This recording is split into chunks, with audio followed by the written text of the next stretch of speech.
At 2 o'clock, you'll see the Finance Minister Enoch Godongwana delivering what will be the first big economic speech of this coalition government, the medium-term budget policy statement.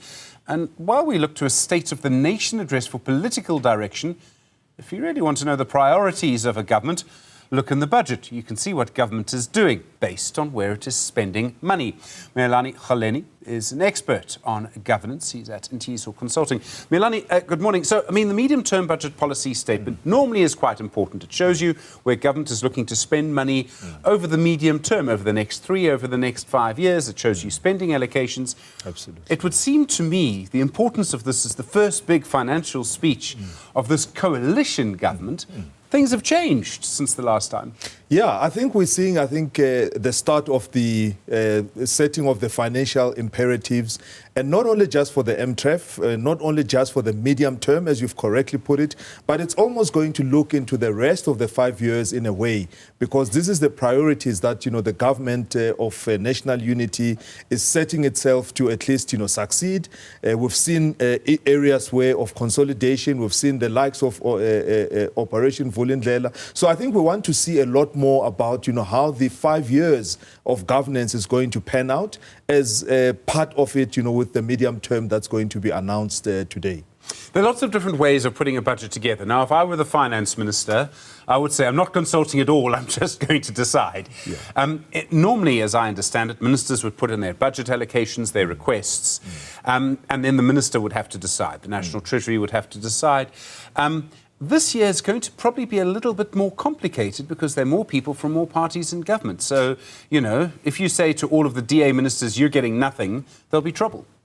And I think the issue here is the way to budget simply, and of course the formula is set.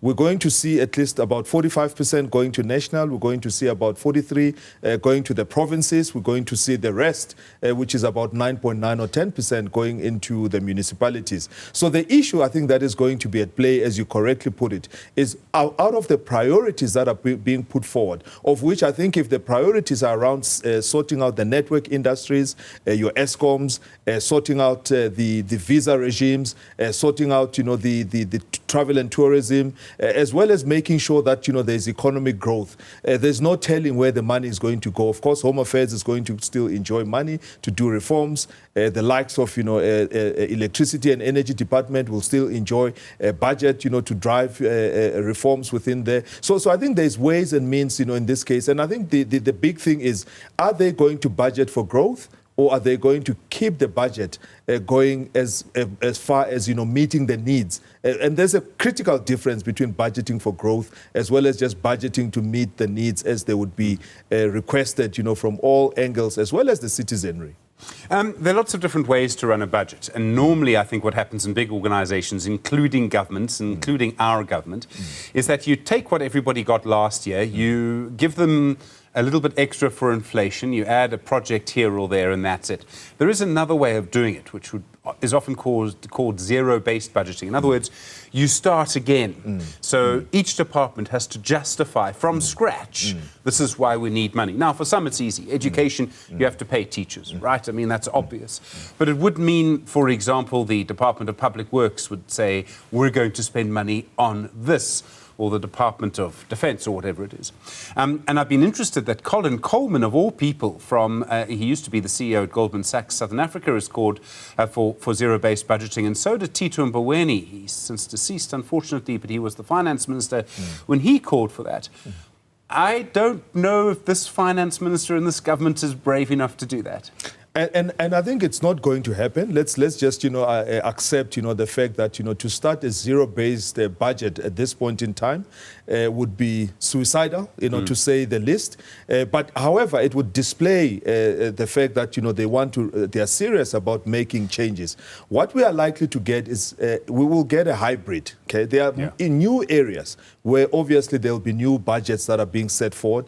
Your special economic zones, the areas that DTI must be stimulating. So those are the areas that perhaps there's a new effort to start, the budgets, from scratch and drive them all the way to the provinces and all the way to the municipalities. What we are going to get this time, my view, is that we're going to get at least, yes, what did you spend last year? And it will be more like you did not utilize the funds. We are taking the funds away. So I think there'll be a lot about, taking away money and moving it into other priority areas, which I think is another way to look at, what are the key priorities and what are the areas that, have enjoyed a budget over the past MTREF or the past, 5 years, but have not really made traction. So I think if the issue here is about, where's the biggest bang for the buck approach, is one that, can at least, satisfy the fact that, they could have started the budget at zero, but at least, the priorities are being financed,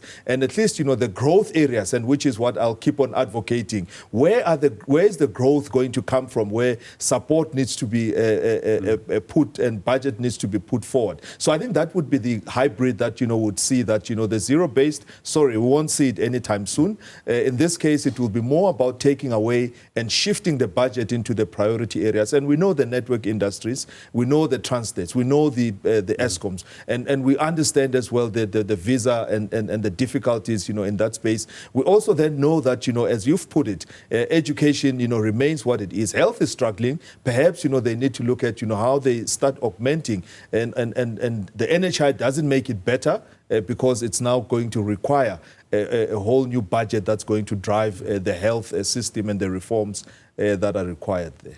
So within all of this, I mean, you talk about network industries and we talk about infrastructure, and almost everywhere you go, you see infrastructure crumbling. So if you talk about health, for example, Chris Hani Baragwanath Hospital, I mean, I don't know if you've ever looked for parking there, but it really does need a whole, everything needs to change around it. Yeah. And where I'm going with this is that I'm sure there will be a promise from government and from the minister, copying the president, that will turn South Africa into a construction site. I'm kind of at the point, whenever someone from government says that, I want to stand up and shout, I don't believe you, because it's been said so many times and doesn't happen. And where I'm going with this is, can we believe the spending promises by the minister? I'm not saying he's doing this in bad faith. It's just that the implementation isn't there.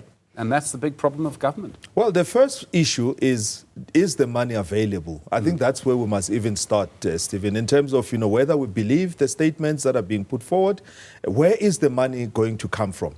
Unless if, as we put it, there's a big shift with regards to how the budget is allocated. And the way to look at it is that, the tax revenue is the tax revenue that, we have. We know what we're getting. We know that, there's at least, a little bit behind, the target. Yes, it's showing an uptick. But where else is the money going to come from? The money has previously and is currently coming from borrowings. And the desire is to reduce the borrowings with regards to because of the debt servicing costs associated with that. So the question is, where is the money going to come from? Are we going to repurpose, income or monies that are sitting in the likes of the DVSA, the IDCs, and the other DFIs? We have looked at, the multilaterals. Are we still going to go back to the likes of IMF or World Bank to look for money? So the issue here is that, we need to create, at least and carve out, at least a basket of money, which is going to then be focused on delivering the construction side. And I think the only way is that, if government, is also taking the consultations with the private sector seriously, is to allow them the space to be able to release the over $1 trillion rand of savings that, they are sitting with. And I think that is the only way that, we can believe that the private sector, or at least government, is going to create a construction side. Well, and enter into triple Ps. I think, if this budget as well looks at, reforming, and there was and currently is a reform on the triple P framework, and that needs to be brought, into bear. So government does not have all the money that it's going to at least, promise us today.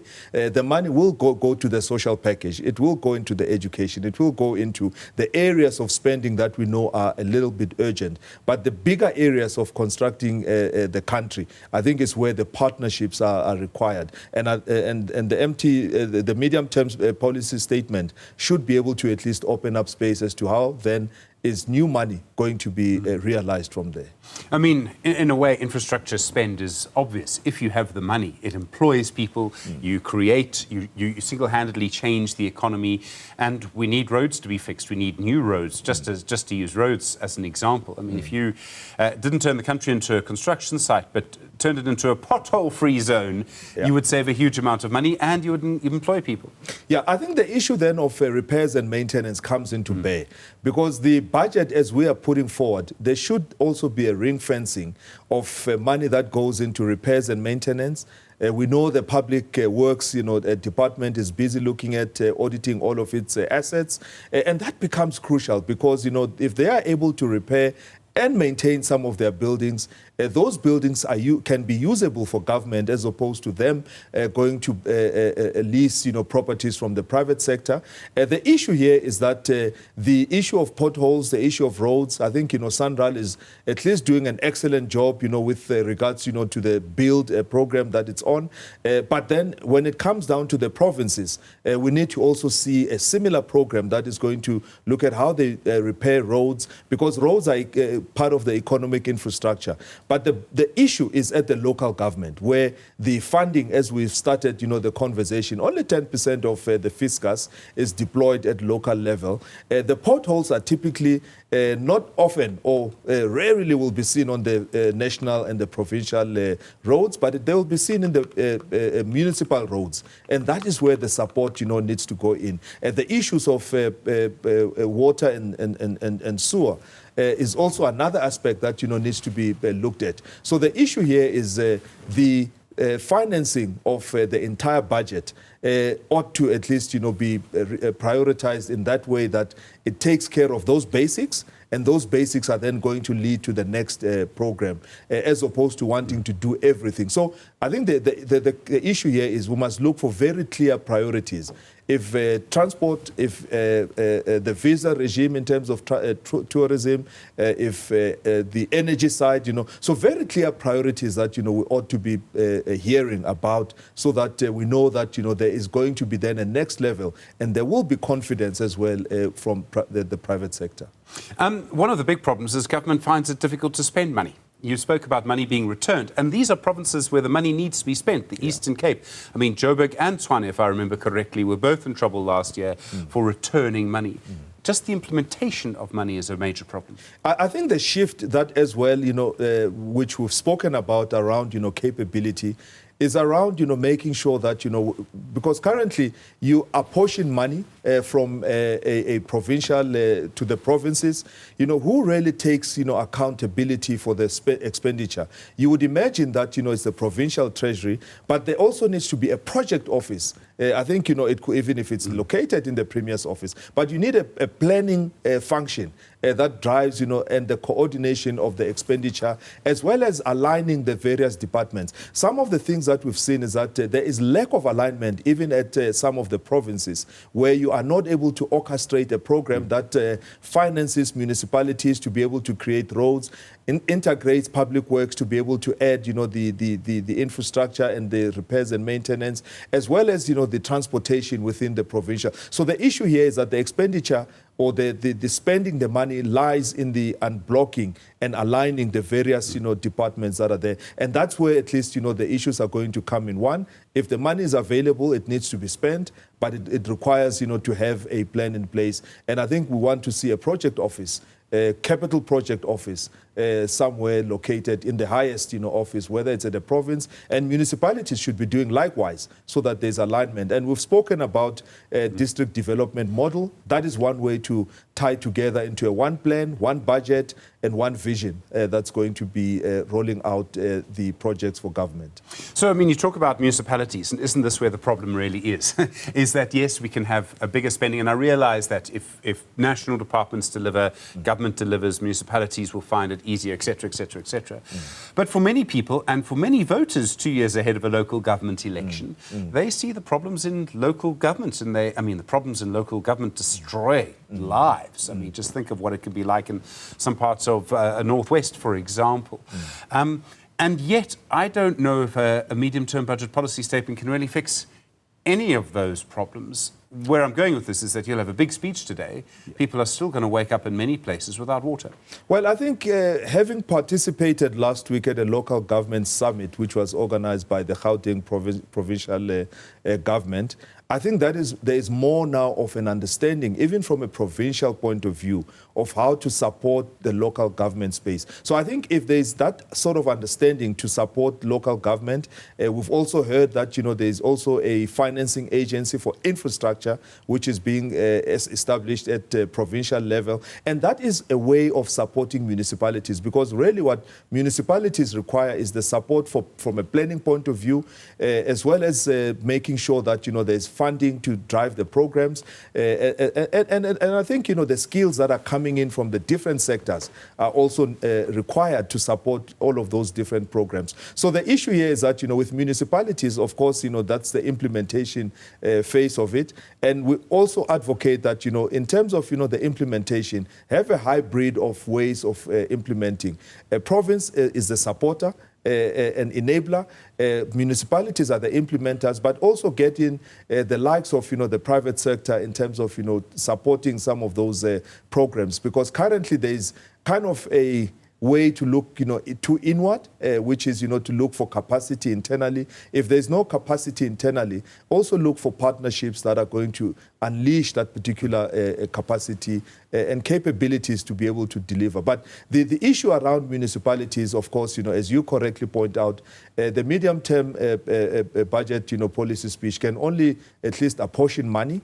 And that's perhaps, the best that it can do. But to be able to set up, the infrastructure lies with province, it lies with the municipalities. But also this is a great opportunity to invoke the district development model. In as much as it's a district issue, province is part of it, national is also part of it. And that's how you can create alignment in government to also then support service delivery so that it's effective.